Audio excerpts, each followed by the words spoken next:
Hello ਜੀ, ਸਤਿ ਸ਼੍ਰੀ ਅਕਾਲ ਸਾਰਿਆਂ ਨੂੰ। ਅੱਜ ਦੀ ਪੰਜਾਬੀ ਕਹਾਣੀ ਵਿੱਚ ਤੁਹਾਡਾ ਸਵਾਗਤ ਹੈ। ਚਲੋ ਜੀ ਸ਼ੁਰੂ ਕਰਦੇ ਹਾਂ ਫਿਰ ਅੱਜ ਦੀ ਪੰਜਾਬੀ ਕਹਾਣੀ।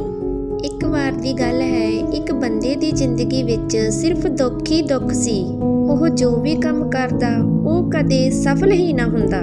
ਜੇਕਰ ਉਹ ਵਿਅਕਤੀ ਘਰੇ ਆ ਜਾਂਦਾ ਤਾਂ ਘਰ ਵਿੱਚ ਕਲੇਸ਼ ਪੈ ਜਾਂਦਾ।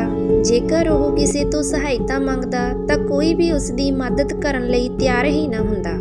ਇਸ ਤਰ੍ਹਾਂ ਲੱਗ ਰਿਹਾ ਸੀ ਕਿ ਜਿਵੇਂ ਹਰ ਪਾਸੇ ਤੋਂ ਦੁੱਖਾਂ ਨੇ ਉਸ ਨੂੰ ਹੀ ਘੇਰ ਲਿਆ ਹੋਵੇ।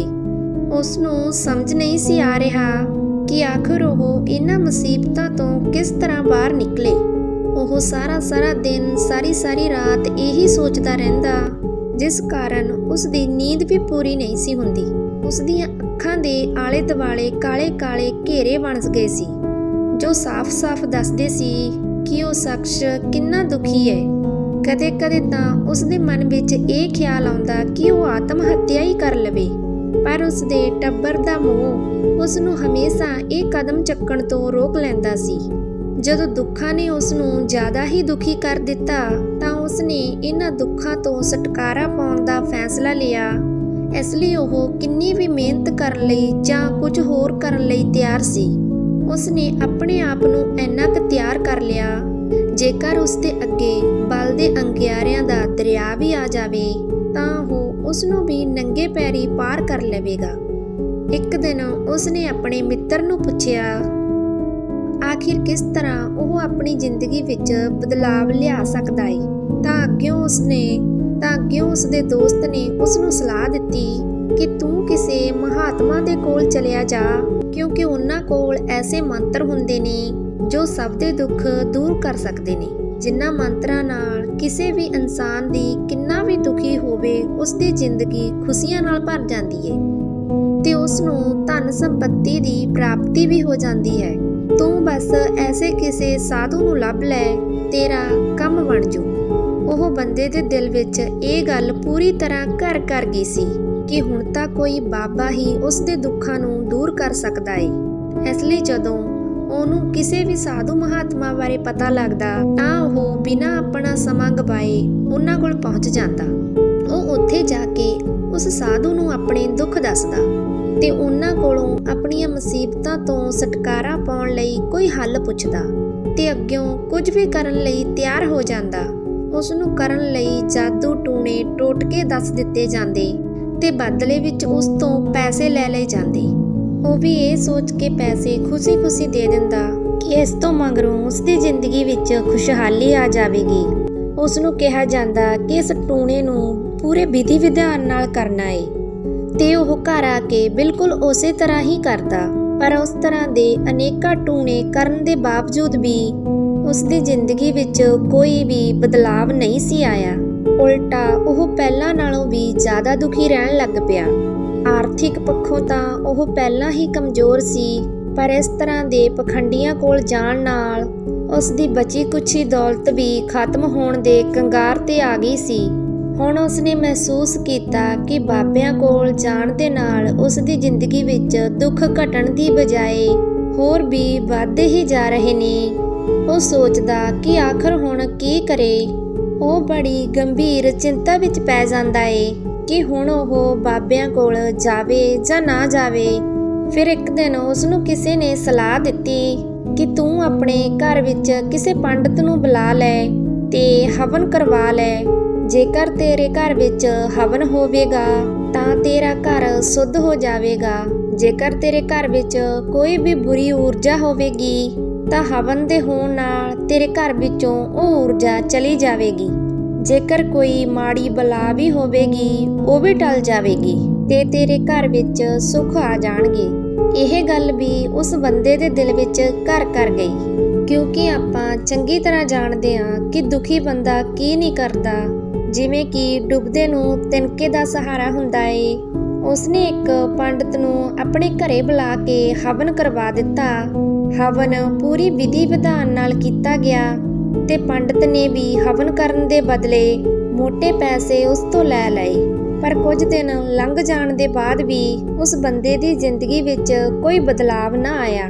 ਹੁਣ ਉਹ ਪਹਿਲਾਂ ਨਾਲੋਂ ਵੀ ਬਹੁਤ ਜ਼ਿਆਦਾ ਦੁਖੀ ਤੇ ਪਰੇਸ਼ਾਨ ਹੋ ਗਿਆ।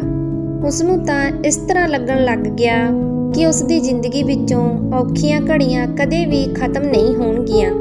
ਇਹ ਸਭ ਸੋਚਾਂ ਸੋਚ ਕੇ ਉਸ ਦਾ ਬੁਰਾ ਹਾਲ ਹੋ ਗਿਆ। ਫਿਰ ਇੱਕ ਦਿਨ ਉਸ ਨੂੰ ਆਪਣੇ ਇੱਕ ਦੋਸਤ ਕੋਲੋਂ ਇੱਕ ਅਜਿਹੇ ਮਹਾਤਮਾ ਬਾਰੇ ਪਤਾ ਲੱਗਿਆ ਜੋ ਕਿਸੇ ਵੀ ਪਰੇਸ਼ਾਨੀ ਦਾ ਹੱਲ ਦੱਸਣ ਦੇ ਬਦਲੇ ਕੁਝ ਵੀ ਨਹੀਂ ਸੀ ਲੈਂਦਾ। ਉਸ ਬੰਦੇ ਨੂੰ ਲੱਗਿਆ ਕਿ ਇਹ ਸਾਧੂ ਦੂਸਰੇ ਸਾਧੂਆਂ ਵਰਗਾ ਨਹੀਂ ਹੋ ਸਕਦਾ, ਕਿਉਂਕਿ ਇਹ ਸਾਧੂ ਕਿਸੇ ਕੋਲੋਂ ਵੀ ਦਾਨ ਨਹੀਂ ਸੀ ਲੈਂਦਾ, ਤੇ ਜੇਕਰ ਉਹ ਕੁਝ ਵੀ ਨਹੀਂ ਸੀ ਲੈਂਦਾ ਤਾਂ ਉਹ ਵਾਕਈ ਕੋਈ ਸਿੱਧ ਮਹਾਤਮਾ ਹੋਵੇਗਾ। ਇਹੀ ਗੱਲ ਨੂੰ ਉਹ ਆਪਣੇ ਮਨ ਵਿੱਚ ਰੱਖ ਕੇ ਉਸ ਸਾਧੂ ਕੋਲ ਚਲਿਆ ਜਾਂਦਾ ਏ। ਜਦੋਂ ਉਹ ਆਦਮੀ ਉੱਥੇ ਪਹੁੰਚਦਾ ਹੈ ਤਾਂ ਕੀ ਦੇਖਦਾ ਹੈ ਕਿ ਉਹ ਸਾਧੂ ਧਿਆਨ ਵਿੱਚ ਬੈਠਾ ਹੋਇਆ ਸੀ। ਇਹ ਦੇਖ ਕੇ ਉਹ ਬੰਦਾ ਉੱਥੇ ਚੁੱਪਚਾਪ ਬੈਠ ਗਿਆ ਤੇ ਉਹਨਾਂ ਦੇ ਧਿਆਨ ਵਿੱਚੋਂ ਬਾਹਰ ਆਉਣ ਦੀ ਉਡੀਕ ਕਰਨ ਲੱਗਾ। ਥੋੜੀ ਦੇਰ ਬਾਅਦ ਜਦੋਂ ਮਹਾਤਮਾ ਨੇ ਅੱਖਾਂ ਖੋਲੀਆਂ ਤੇ ਆਪਣੇ ਅੱਗੇ ਇੱਕ ਦੁਖੀ ਤੇ ਪਰੇਸ਼ਾਨ ਮਨੁੱਖ ਨੂੰ ਬੈਠੇ ਦੇਖਿਆ, ਉਹ ਉਸ ਦੀ ਅੱਖਾਂ ਥੱਲੇ ਬਣੇ ਕਾਲੇ ਘੇਰੇ ਦੇਖ ਕੇ ਹੀ ਸਮਝ ਗਏ ਕਿ ਇਹ ਇਨਸਾਨ ਆਪਣੀ ਜ਼ਿੰਦਗੀ ਤੋਂ ਕਿੰਨਾ ਪਰੇਸ਼ਾਨ ਹੈ। ਉਹਨਾਂ ਨੇ ਬੜੇ ਹੀ ਮੋਹ ਪਿਆਰ ਨਾਲ ਉਸ ਨੂੰ ਪੁੱਛਿਆ, ਬੇਟਾ ਦੱਸੋ ਕੀ ਚਾਹੁੰਦੇ ਹੋ, ਤੁਹਾਨੂੰ ਮੇਰੇ ਕੋਲੋਂ ਕੀ ਚਾਹੀਦਾ ਏ? ਉਹ ਬੰਦਾ ਬਿਨਾਂ ਕੁਝ ਦੇਰੀ ਕਰੇ ਬੋਲਿਆ, ਬਾਬਾ ਜੀ ਮੈਂ ਆਪਣੀ ਜ਼ਿੰਦਗੀ ਤੋਂ ਬੜਾ ਪਰੇਸ਼ਾਨ ਹਾਂ। ਮੈਂ ਇਹਨਾਂ ਦੁੱਖਾਂ ਤੋਂ ਛੁਟਕਾਰਾ ਪਾਉਣ ਲਈ ਬਹੁਤ ਰਸਤੇ ਚੁਣੇ। ਮੈਨੂੰ ਤੁਹਾਡੇ ਤੋਂ ਪਹਿਲਾਂ ਮਿਲੇ ਕਿਸੇ ਵੀ ਸਾਧੂ ਨੇ ਜੋ ਵੀ ਕਿਹਾ ਮੈਂ ਹਰ ਉਹ ਕੰਮ ਕਰਕੇ ਵੇਖ ਲਿਆ, ਹਰ ਕੋਸ਼ਿਸ਼ ਕਰਕੇ ਵੇਖ ਲਈ ਜੋ ਕਿਸੇ ਵੀ ਇਨਸਾਨ ਨੇ ਮੈਨੂੰ ਕਰਨ ਨੂੰ ਕਹੀ, ਪਰ ਮੈਨੂੰ ਉਹ ਰਾਹ ਨਹੀਂ ਮਿਲਿਆ ਜੋ ਮੈਨੂੰ ਮੇਰੇ ਦੁੱਖਾਂ ਤੋਂ ਦੂਰ ਲੈ ਜਾਵੇ। ਪਰ ਮੇਰੀ ਜ਼ਿੰਦਗੀ ਵਿੱਚ ਦੁੱਖਾਂ ਤੇ ਪਰੇਸ਼ਾਨੀਆਂ ਦੀ ਕੋਈ ਕਮੀ ਨਾ ਆਈ। ਮੇਰੀ ਜ਼ਿੰਦਗੀ ਵਿੱਚ ਦੁੱਖ ਪਰੇਸ਼ਾਨੀਆਂ ਘਟਣ ਦੀ ਬਜਾਏ ਹੋਰ ਵੀ ਵੱਧਦੇ ਗਏ। ਮੈਨੂੰ ਬਿਲਕੁਲ ਵੀ ਸਮਝ ਨਹੀਂ ਆ ਰਹੀ ਕਿ ਆਖਿਰ ਅਜਿਹਾ ਕੀ ਕਰਾਂ ਕਿ ਮੈਂ ਸੁਖੀ ਹੋ ਜਾਵਾਂ। ਕਦੇ-ਕਦੇ ਤਾਂ ਮੇਰੇ ਮਨ ਵਿੱਚ ਖੁਦਕੁਸ਼ੀ ਦੇ ਵਿਚਾਰ ਵੀ ਆਉਂਦੇ ਨੇ, ਪਰ ਮੈਂ ਆਪਣੇ ਪਰਿਵਾਰ ਬਾਰੇ ਸੋਚ ਕੇ ਇਹ ਖਿਆਲ ਛੱਡ ਦਿੰਨਾ। ਮੈਂ ਤੁਹਾਡੇ ਬਾਰੇ ਬੜਾ ਕੁਝ ਸੁਣਿਆ ਏ ਤੇ ਮੈਂ ਬਹੁਤ ਉਮੀਦ ਦੇ ਨਾਲ ਤੁਹਾਡੇ ਕੋਲੇ ਆਇਆਗਾ। ਕਿਰਪਾ ਕਰਕੇ ਮੈਨੂੰ ਕੋਈ ਅਜਿਹਾ ਰਸਤਾ ਦੱਸੋ ਜਿਸ ਨਾਲ ਮੈਂ ਆਪਣੇ ਦੁੱਖ ਅਤੇ ਪਰੇਸ਼ਾਨੀਆਂ ਤੋਂ ਛੁਟਕਾਰਾ ਪਾ ਲਵਾਂ। ਇਸ ਲਈ ਮੈਂ ਕੁਝ ਵੀ ਕਰਨ ਨੂੰ ਤਿਆਰ ਹਾਂ। ਉਹ ਰਸਤਾ ਭਾਵੇਂ ਕਿੰਨਾ ਵੀ ਔਖਾ ਕਿਉਂ ਨਾ ਹੋਵੇ, ਮੈਂ ਉਸ ਰਸਤੇ ਉੱਪਰ ਚੱਲਣ ਲਈ ਤਿਆਰ ਹਾਂ। ਮਹਾਤਮਾ ਨੇ ਮਹਿਸੂਸ ਕੀਤਾ ਕਿ ਉਹ ਆਦਮੀ ਵਾਕਈ ਬਹੁਤ ਪਰੇਸ਼ਾਨ ਸੀ। ਉਹ ਬੋਲੇ, ਬੇਟਾ ਦੁੱਖਾਂ ਨੂੰ ਦੂਰ ਕਰਨ ਲਈ ਮੰਤਰ ਐਵੇਂ ਹੀ ਨਹੀਂ ਮਿਲ ਜਾਂਦੇ। ਮੰਤਰ ਪਾਉਣ ਲਈ ਬੜਾ ਕੁਝ ਕਰਨਾ ਪੈਂਦਾ ਏ। ਤੁਸੀਂ ਇਸ ਲਈ ਕੁਝ ਕਰ ਸਕਦੇ ਹੋ। ਉਹ ਸਾਧੂ ਦੀ ਗੱਲ ਸੁਣ ਕੇ ਬੰਦੇ ਨੇ ਸੋਚਿਆ ਕਿ ਲੱਗਦਾ ਇਹ ਬਾਬਾ ਵੀ ਮੇਰੇ ਕੋਲੋਂ ਪੈਸੇ ਹੀ ਮੰਗੇਗਾ, ਪਰ ਉਸ ਕੋਲ ਹੋਰ ਕੋਈ ਰਸਤਾ ਵੀ ਨਹੀਂ ਸੀ।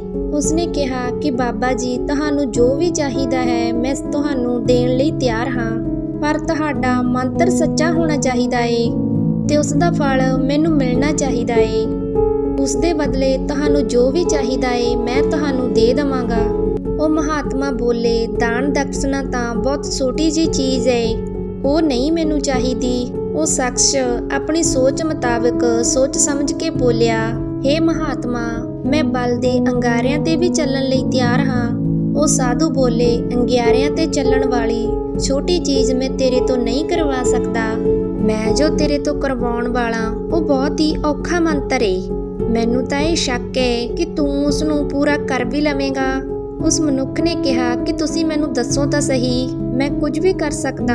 ਸਾਧੂ ਨੇ ਕਿਹਾ, ਜਦੋਂ ਆਸ਼ਰਮ ਤੋਂ ਤੂੰ ਆਪਣੇ ਘਰ ਵੱਲ ਜਾਵੇਂਗਾ ਤਾਂ ਆਪਣੇ ਮਨ ਵਿੱਚ ਵਾਰ-ਵਾਰ ਬੋਲਣਾ ਕਿ ਮੈਂ ਸੁਖੀ ਹਾਂ, ਮੈਂ ਸੁਖੀ ਹਾਂ, ਮੈਂ ਸੁਖੀ ਹਾਂ। ਵਾਰ-ਵਾਰ ਆਪਣੇ ਮਨ ਵਿੱਚ ਇਹੀ ਗੱਲ ਦੁਹਰਾਉਣਾ। ਹਾਂ, ਇੱਕ ਗੱਲ ਯਾਦ ਰਹੇ, ਇਹ ਗੱਲ ਤੇਰੀ ਜ਼ੁਬਾਨ ਤੇ ਨਹੀਂ ਆਉਣੀ ਚਾਹੀਦੀ। ਇਸ ਗੱਲ ਨੂੰ ਸਿਰਫ ਆਪਣੇ ਮਨ ਵਿੱਚ ਹੀ ਬੋਲਣਾ ਏ। ਇਹ ਸੁਣ ਕੇ ਉਹ ਸ਼ਖਸ ਬੋਲਿਆ, ਬਸ ਇੰਨੀ ਕੁ ਗੱਲ, ਇਹ ਤਾਂ ਮੈਂ ਅੱਖ ਝਮਕਦੇ ਹੀ ਕਰ ਲਵਾਂਗਾ, ਪਰ ਇਸ ਤਰ੍ਹਾਂ ਕਰਨ ਨਾਲ ਕੀ ਹੋਵੇਗਾ? ਉਹ ਮਹਾਤਮਾ ਬੋਲੇ, ਤੂੰ ਇੱਕ ਵਾਰ ਇਸ ਮੰਤਰ ਨੂੰ ਕਰਕੇ ਤਾਂ ਵੇਖ। ਵੈਸੇ ਵੀ ਤੂੰ ਬਹੁਤ ਸਾਰੇ ਬਾਬਿਆਂ ਦੇ ਦਿੱਤੇ ਹੋਏ ਮੰਤਰ ਕਰਕੇ ਤਾਂ ਵੇਖੇ ਨੇ, ਇਸ ਮੰਤਰ ਨੂੰ ਵੀ ਕਰਕੇ ਵੇਖ ਲੈ। ਉਹ ਆਦਮੀ ਨੇ ਸੋਚਿਆ ਕਿ ਇਹ ਬਾਬਾ ਕੋਈ ਪੈਸਾ ਧੇਲਾ ਤਾਂ ਲੈ ਨਹੀਂ ਰਿਹਾ ਤੇ ਮੰਤਰ ਵੀ ਮੈਨੂੰ ਛੋਟਾ ਜਿਹਾ ਹੀ ਦਿੱਤਾ ਏ। ਇਸ ਮੰਤਰ ਨੂੰ ਤਾਂ ਮੈਂ ਬੜੀ ਆਸਾਨੀ ਨਾਲ ਕਰ ਲਵਾਂਗਾ। ਉਸਨੇ ਵਾਅਦਾ ਕੀਤਾ ਕਿ ਉਹ ਉਸ ਮੰਤਰ ਦਾ ਜਾਪ ਜ਼ਰੂਰ ਕਰੇਗਾ। ਐਨਾ ਕਹਿ ਕੇ ਉਹ ਉੱਥੋਂ ਜਾਣ ਹੀ ਲੱਗਿਆ ਸੀ ਤਾਂ ਉਸ ਸਾਧੂ ਨੇ ਪਿੱਛੋਂ ਆਵਾਜ਼ ਮਾਰ ਕੇ ਕਿਹਾ ਕਿ ਬੱਚਾ, ਜਦੋਂ ਵੀ ਤੁਸੀਂ ਇਸ ਮੰਤਰ ਨੂੰ ਦੁਹਰਾਓ ਤਾਂ ਤੁਹਾਡੇ ਮਨ ਵਿੱਚ ਬਾਂਦਰ ਦੇ ਖਿਆਲ ਨਹੀਂ ਆਉਣੇ ਚਾਹੀਦੇ, ਤਾਂ ਹੀ ਇਹ ਮੰਤਰ ਸਿੱਧ ਹੋਵੇਗਾ। ਉਸ ਆਦਮੀ ਨੇ ਕਿਹਾ ਕਿ ਮੈਨੂੰ ਤਾਂ ਅੱਜ ਤੱਕ ਬਾਂਦਰ ਦਾ ਖਿਆਲ ਨਹੀਂ ਆਇਆ, ਤਾਂ ਫਿਰ ਹੁਣ ਕਿਉਂ ਆਵੇਗਾ? ਤੁਸੀਂ ਬਿਲਕੁਲ ਵੀ ਫਿਕਰ ਨਾ ਕਰੋ ਬਾਬਾ ਜੀ, ਮੈਂ ਆਪਣੇ ਮਨ ਵਿੱਚ ਬਸ ਇਹੀ ਦੁਹਰਾਵਾਂਗਾ ਕਿ ਮੈਂ ਸੁਖੀ ਹਾਂ, ਮੈਂ ਸੁਖੀ ਹਾਂ, ਮੈਂ ਸੁਖੀ ਹਾਂ। ਐਨਾ ਆਖ ਕੇ ਉਹ ਆਦਮੀ ਉੱਥੋਂ ਚੱਲ ਪੈਂਦਾ ਏ। ਉਹ ਆਪਣੇ ਮਨ ਵਿੱਚ ਮੈਂ ਸੁਖੀ ਹਾਂ, ਮੈਂ ਸੁਖੀ ਹਾਂ ਇਹ ਬੋਲ ਕੇ ਹਜੇ ਥੋੜੀ ਦੂਰ ਹੀ ਚੱਲਿਆ ਸੀ। ਅਚਾਨਕ ਉਸ ਦੇ ਮਨ ਵਿੱਚ ਬਾਂਦਰ ਦਾ ਖਿਆਲ ਆ ਜਾਂਦਾ ਏ। ਉਸ ਸ਼ਖਸ ਨੇ ਸੋਚਿਆ ਕਿ ਅੱਜ ਤੱਕ ਮੈਨੂੰ ਕਦੇ ਵੀ ਬਾਂਦਰ ਦਾ ਖਿਆਲ ਨਹੀਂ ਆਇਆ, ਫਿਰ ਅੱਜ ਅਜਿਹਾ ਕੀ ਹੋ ਗਿਆ ਕਿ ਮੈਨੂੰ ਬਾਂਦਰ ਦਾ ਖਿਆਲ ਆਉਣ ਲੱਗ ਗਿਆ। ਇਸ ਤਰ੍ਹਾਂ ਸੋਚ ਕੇ ਉਸਨੇ ਬਾਂਦਰ ਦੇ ਵਿਚਾਰ ਨੂੰ ਆਪਣੇ ਮਨ ਵਿੱਚ ਬਿਠਾ ਲਿਆ। ਉਹ ਇਹ ਭੁੱਲ ਹੀ ਗਿਆ ਕਿ ਉਸਨੇ ਕਿਸ ਮੰਤਰ ਦਾ ਜਾਪ ਕਰਦੇ ਹੋਏ ਆਪਣੇ ਘਰ ਵਾਪਸ ਜਾਣਾ ਸੀ। ਉਹ ਬਸ ਬਾਂਦਰ ਦੇ ਵਿਚਾਰ ਬਾਰੇ ਹੀ ਸੋਚ ਰਿਹਾ ਸੀ। ਜਦੋਂ ਥੋੜੇ ਸਮੇਂ ਬਾਅਦ ਉਸਨੂੰ ਫਿਰ ਤੋਂ ਯਾਦ ਆਈ ਤਾਂ ਉਹ ਫਿਰ ਤੋਂ ਉਸ ਮੰਤਰ ਦਾ ਜਾਪ ਆਪਣੇ ਮਨ ਵਿੱਚ ਕਰਨ ਲੱਗ ਪਿਆ। ਫਿਰ ਅਚਾਨਕ ਹੀ ਉਸਨੂੰ ਇੱਕ ਬਾਂਦਰ ਸੱਚਮੁੱਚ ਦਿਖਾਈ ਦਿੱਤਾ, ਜਿਸ ਨਾਲ ਉਸਦੇ ਮਨ ਵਿੱਚ ਬਾਂਦਰ ਦੇ ਵਿਚਾਰ ਫਿਰ ਤਾਜ਼ਾ ਹੋ ਗਏ। ਉਹ ਇਸ ਖਿਆਲ ਨੂੰ ਆਪਣੇ ਦਿਲ ਦਿਮਾਗ ਵਿੱਚੋਂ ਬਾਹਰ ਕੱਢਣਾ ਚਾਹੁੰਦਾ ਸੀ। ਉਹ ਚਾਹੁੰਦਾ ਸੀ ਕਿ ਕਿਸੇ ਵੀ ਤਰ੍ਹਾਂ ਉਸਦੇ ਮਨ ਵਿੱਚ ਬਾਂਦਰ ਦਾ ਖਿਆਲ ਨਾ ਆਵੇ, ਪਰ ਉਸਦੇ ਸਾਹਮਣੇ ਤਾਂ ਬਾਂਦਰ ਹੀ ਆ ਗਿਆ ਸੀ। ਆਪਣੇ ਮਨ ਦੇ ਨਾਲ ਲੜਦੇ ਉਹ ਆਪਣੇ ਘਰ ਪਹੁੰਚ ਜਾਂਦਾ ਏ ਤੇ ਆਪਣੀ ਘਰਵਾਲੀ ਨੂੰ ਕਹਿੰਦਾ ਏ ਕਿ ਬਾਂਦਰੀਏ, ਮੈਨੂੰ ਖਾਣ ਲਈ ਬਾਂਦਰ ਦੇ ਦੇ। ਜਦੋਂ ਉਸਨੂੰ ਅਹਿਸਾਸ ਹੋਇਆ ਕਿ ਉਸਨੇ ਇਹ ਕੀ ਬੋਲ ਦਿੱਤਾ ਤਾਂ ਉਹ ਆਪਣੇ ਵਾਲ ਪੁੱਟਣ ਲੱਗ ਜਾਂਦਾ ਏ। ਉਹ ਕੰਧਾਂ ਵਿੱਚ ਸਿਰ ਮਾਰਨ ਲੱਗ ਜਾਂਦਾ ਏ ਕਿ ਮੈਨੂੰ ਅੱਜ ਤੱਕ ਬਾਂਦਰ ਦਾ ਖਿਆਲ ਨਹੀਂ ਸੀ ਆਇਆ, ਫਿਰ ਅੱਜ ਅਜਿਹਾ ਕੀ ਹੋ ਗਿਆ ਕਿ ਮੈਨੂੰ ਹਰ ਪਾਸੇ ਬਾਂਦਰ ਹੀ ਦਿਖਾਈ ਦੇ ਰਿਹਾ। ਇਹ ਕੀ ਹੋ ਰਿਹਾ ਹੈ ਮੇਰੇ ਨਾਲ? ਇਹ ਕੈਸੀ ਮਾਇਆ ਏ? ਇਹੀ ਗੱਲ ਸੋਚ ਕੇ ਉਹ ਸਾਰੀ ਰਾਤ ਸੌਂ ਨਹੀਂ ਸਕਿਆ। ਸਾਰੀ ਰਾਤ ਉਹ ਪਾਸੇ ਮਾਰਦਾ ਰਿਹਾ ਤੇ ਸਵੇਰੇ ਉੱਠਣ ਸਾਰ ਹੀ ਉਹ ਮਹਾਤਮਾ ਦੇ ਆਸ਼ਰਮ ਵਿੱਚ ਚਲਿਆ ਗਿਆ। ਉੱਥੇ ਪਹੁੰਚ ਕੇ ਉਹ ਉਸ ਸਾਧੂ ਦੇ ਪੈਰਾਂ ਵਿੱਚ ਡਿੱਗ ਪਿਆ ਤੇ ਬੋਲਿਆ, ਹੇ ਮਹਾਤਮਾ, ਮੇਰੇ ਨਾਲ ਇਹ ਕਿਸ ਤਰ੍ਹਾਂ ਦਾ ਚਮਤਕਾਰ ਹੋ ਰਿਹਾ ਏ? ਮੈਨੂੰ ਕੱਲ ਤੱਕ ਕਦੇ ਵੀ ਬਾਂਦਰ ਦਾ ਕੋਈ ਵਿਚਾਰ ਨਹੀਂ ਸੀ ਆਇਆ, ਫਿਰ ਹੁਣ ਅਜਿਹਾ ਕੀ ਹੋ ਗਿਆ ਏ? ਤੁਸੀਂ ਕੱਲ ਜਦੋਂ ਨਾ ਮੈਨੂੰ ਕਿਹਾ ਕਿ ਬਾਂਦਰ ਦਾ ਖਿਆਲ ਨਹੀਂ ਆਉਣਾ ਚਾਹੀਦਾ, ਉਦੋਂ ਤੋਂ ਹੀ ਮੈਨੂੰ ਹਰ ਜਗ੍ਹਾ ਬਾਂਦਰ ਦਿਖਾਈ ਦੇ ਰਹੇ ਨੇ।